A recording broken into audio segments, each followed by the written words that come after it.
जय माता दी। हिंदू धर्म में कई देवी हैं, उन्हीं में से एक है मनसा देवी। आइए इनके बारे में जानते हैं कुछ रोचक बातें और कथा। कहते हैं भगवान शिव की 3 पुत्रियां हैं, अशोक सुंदरी, ज्योति या माँ ज्वालामुखी और देवी वासुकी या मनसा। इनमें से शिव की तीसरी पुत्री यानी वासुकी को देवी पार्वती की सौतेली बेटी माना जाता है। मान्यता है कि कार्तिकेय की तरह ही पार्वती ने वासुकी को जन्म नहीं दिया है।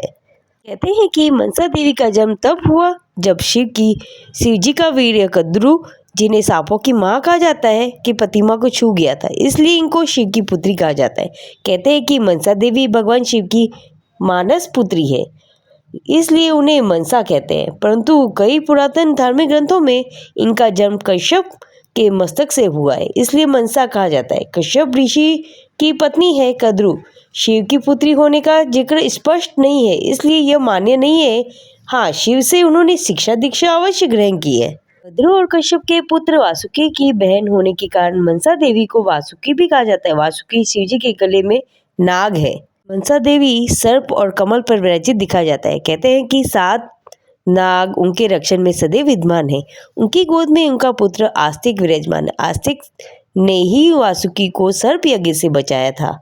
बंगाल के लोक कथाओं के अनुसार सर्पदंश का इलाज मनसा देवी के पास होता है। हरिद्वार शहर में शक्ति त्रिकोण है। इसके एक कोने पर नील पर्वत पर स्थित भगवती देवी चंदी का प्रसिद्ध स्थान है। दूसरे पर दक्षेश्वर स्थान वाली पार्वती। कहते हैं कि यहीं पर सती योग अग्नि में भस्म हुई थी। और तीसरे पर बिल पर्वत वासिनी मनसा देवी विराजमान है। यह भी कहा जाता है कि यहाँ पर माता सती का मन गिरा था, इसलिए वह स्थान मनसा नाम से प्रसिद्ध हुआ। अधिकतर जगहों पर मनसा देवी के प्रतीक का नाम ऋषि जरत्कारु बताया गया है और उनके पुत्र का नाम आस्तिक है, जिसने अपनी माता की कृपा से सर्पों को जन्मेजय यज्ञ के यज्ञ से बचाया था। कहते हैं कि मनसा माता ने भगवान शंकर की कठोर तपस्या करके वेदों का ज्ञान और श्री कृष्ण मंत्र प्राप्त किया था, जो कल्पतरु मंत्र कहलाता है। इसके बाद उन्होंने राजस्थान के पुष्कर में पुनः तप किया और श्री कृष्ण के दर्शन प्राप्त किए थे। भगवान श्री कृष्ण ने उन्हें वरदान दिया था कि तीनों लोक में तुम्हारी पूजा होगी। मनसा देवी की पूजा बंगाल में गंगा दशहरा के दिन होती है, जबकि कहीं कहीं कृष्ण पक्ष पंचमी को भी देवी की पूजा की जाती है। मान्यता के अनुसार पंचमी के दिन घर के आंगन में नागफनी की शाखा पर मनसा देवी की पूजा करने से विष का भय नहीं रह जाता। मनसा देवी की पूजा के बाद ही नाग पूजा होती है। आमतौर पर उनकी पूजा बिना किसी प्रतिमा या तस्वीर के नहीं होती।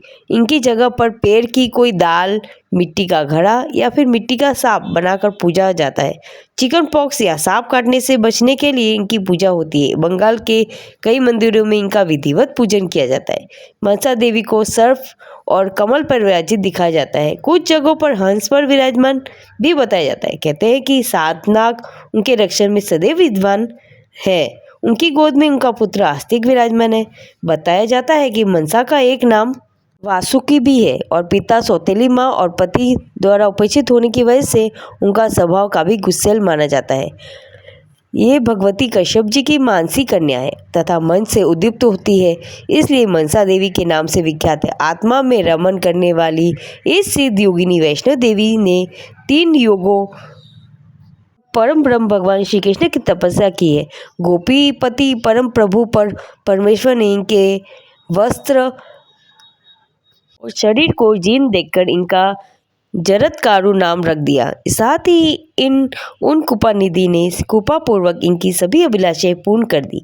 इनकी पूजा का प्रचार किया और स्वयं भी इनकी पूजा की। स्वर्ग में, ब्रह्मलोक में, भूमंडल में और पाताल में सर्वत्र इनकी पूजा प्रचलित हुई। संपूर्ण जगत में ये अत्यधिक गौरवान, सुंदरी और मनमोहिनी है।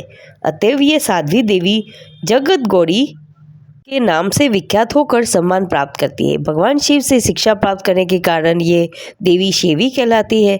भगवान विष्णु की ये अनन्य उपासिका है, अतएव लोग उन्हें वैष्णवी देवी भी कहते हैं। राजा जन्मेजय के यज्ञ में इन्हीं के सत प्रयत्न से नागों के प्राणों की रक्षा हुई थी, अतः इन्हें नागेश्वरी और नागभागिनी पड़ गया। विष का संहार करने में परम समर्थ होने के कारण इनका नाम विषहरी है। इन्हें भगवान शंकर से योग सिद्धि प्राप्त हुई, अतः ये सिद्ध योगिनी कहलाने लगी। इन्होंने शंकर से महान गोपनीय ज्ञान और मूत संजीवनी नामक उत्तम विद्या प्राप्त की। इस कारण विद्वान पुरुष इन्हें महायान युता भी कहते हैं। ये परम तपस्वी देवी मुनिवर आस्तिक की माता है, अतः ये देवी जगत में सुप्रतिष्ठित होकर आस्तिक माता के नाम से भी विख्यात हुई। जगत पूज्य गुरु योगी महात्मा मुनिवर जगरूक की प्यारी पत्नी होने के कारण ये जरत्कारू प्रिया नाम से भी विख्यात हुई।